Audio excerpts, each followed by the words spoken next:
V-Guard presents कौन जीत रहा है, को पावर्ड बाय सेंसोडाइन एंड विमल। बोलो जुबां केसरी।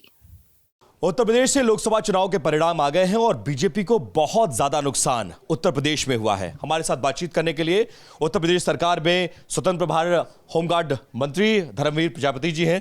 प्रजापति जी, क्या हो गया? जमीन खिसक गई और अंदाजा तक नहीं लगा आप लोगों को। क्या हो गया उत्तर प्रदेश में? देखिए, मैं कह सकता हूं कि फर्स्ट फेज से मेरा चलना शुरू हुआ और लास्ट फेज तक हम लोग गए हैं। लगभग हेलीकॉप्टर अगर हम छोड़ दें तो 25 किलोमीटर लगभग मैं चला हूँ 4 व्हीलर से। छोटी बैठकें की हैं, नुक्कड़ बैठकें की हैं, बड़ी जनसभाओं में भी जाना हुआ है।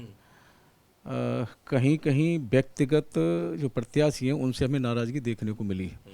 दूसरा, एक संविधान और आरक्षण ये जो विषय रहा, इसने हमारा नुकसान किया है। इसमें जो हमने महसूस किया है वो पिछड़ा और अनुसूचित वर्ग का वोट गठबंधन की ओर गया है। उससे ज्यादा नुकसान हो गया। इस बात का अंदाजा नहीं था कि आप लोगों को कि संविधान वाला मामला, आरक्षण बदलने, आरक्षण खत्म करने वाला मामला, ये जमीन पर बहुत ज्यादा काम कर रहा है, इसको डेंट पहुंचा सकता है, इसको लेकर क्लैरिफिकेशन देना चाहिए था। देखिए, सही बात तो ये है कि आरक्षण कोई बदल नहीं सकता, संविधान कोई व्यवस्था में बदल नहीं सकता। संविधान से सरकारें चलती है, संविधान से हम सब लोग चलते हैं, तो संविधान का तो कोई मतलब ही नहीं था बदलने का। लेकिन हाँ, विपक्ष ने इसको मुद्दा बनाया और उससे विपक्ष को कुछ फायदा हुआ है इसका। ऐसा एक डाटा आया है, उसमें यह कहा जा रहा है कि तीसरी बार जिन 30 उम्मीदवारों के नाम पर आप लोगों ने दांव खेला, उसमें से 25 से ज्यादा चुनाव हार गए। क्या यह भी एक बड़ी गलती थी बीजेपी की? शायद उम्मीदवार बदलते हैं तो एंटी इनकम्बेंसी जो 10 साल की उम्मीदवारों के प्रति थी वो खत्म हो जाती और इस शिकस्त का सामना नहीं करना पड़ता। देखिए, ये विषय है, अब परिस्थितियां हैं, उस आधार पे ये चर्चा का विषय है। नहीं तो पुराने भी जीते हैं और नए भी जीते हैं, नए भी हारे हैं। ऐसा नहीं है कि नए ना हारे हों, नए भी हारे। 25 से ज्यादा पुराने हार गए। लेकिन ये बात सही है कि कहीं कहीं हमें जैसे व्यक्तिगत गए हैं हम, तो कई सीटों पे हमें व्यक्तिगत प्रतियों के विरोध में जनता का कुछ रुझान हमें देखने को मिला चुनाव में। ये तो हम महसूस करते हैं। उम्मीदवार बदलने चाहिए थे।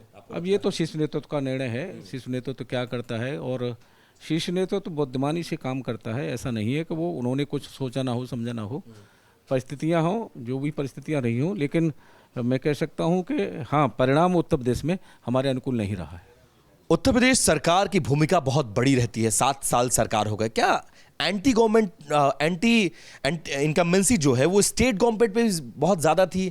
राज्य सरकार ने उस तरह से हैंडल नहीं किया, कार्यकर्ता बहुत नाराज दिखे, कार्यकर्ता ही आपके बाहर नहीं निकले जो आपकी जान थे, जो आपकी सबसे बड़ी ताकत थी, नहीं, उनको संभाला नहीं गया। देखिए, ऐसा नहीं है। सरकार ने काम किया है। आदरणीय मुख्यमंत्री जी ने बहुत परिश्रम की पराकाष्ठा की है इस चुनाव में। एक एक लोकसभा में 3-3, 4-4 बार स्वयं गए हैं, विधानसभा स्तर पर गए हैं।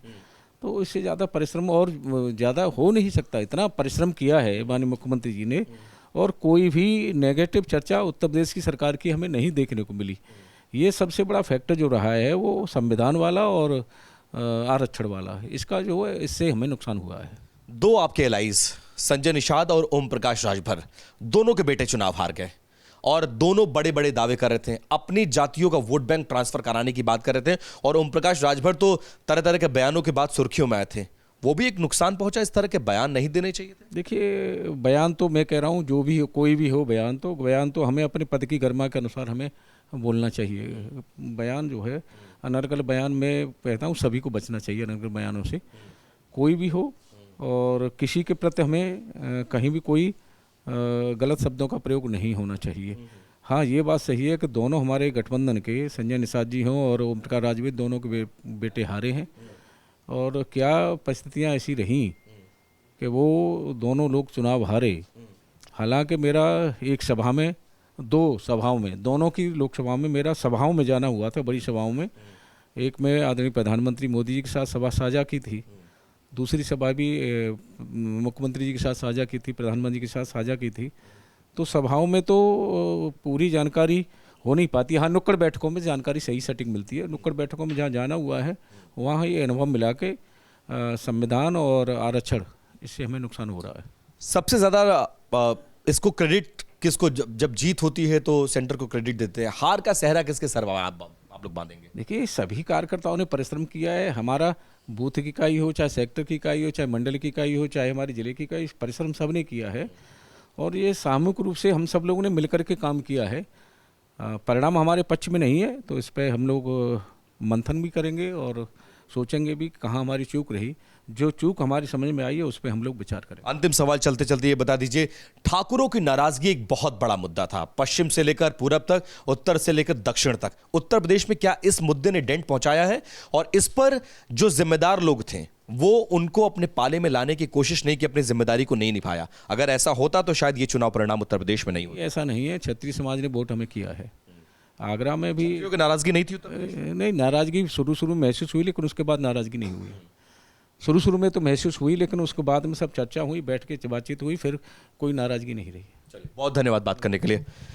विपिन चौबे, TV9 भारतवर्ष, लखनऊ। वी-गार्ड प्रेजेंट्स कौन जीत रहा है, को पावर्ड बाय सेंसोडाइन एंड विमल। बोलो जुबां केसरी।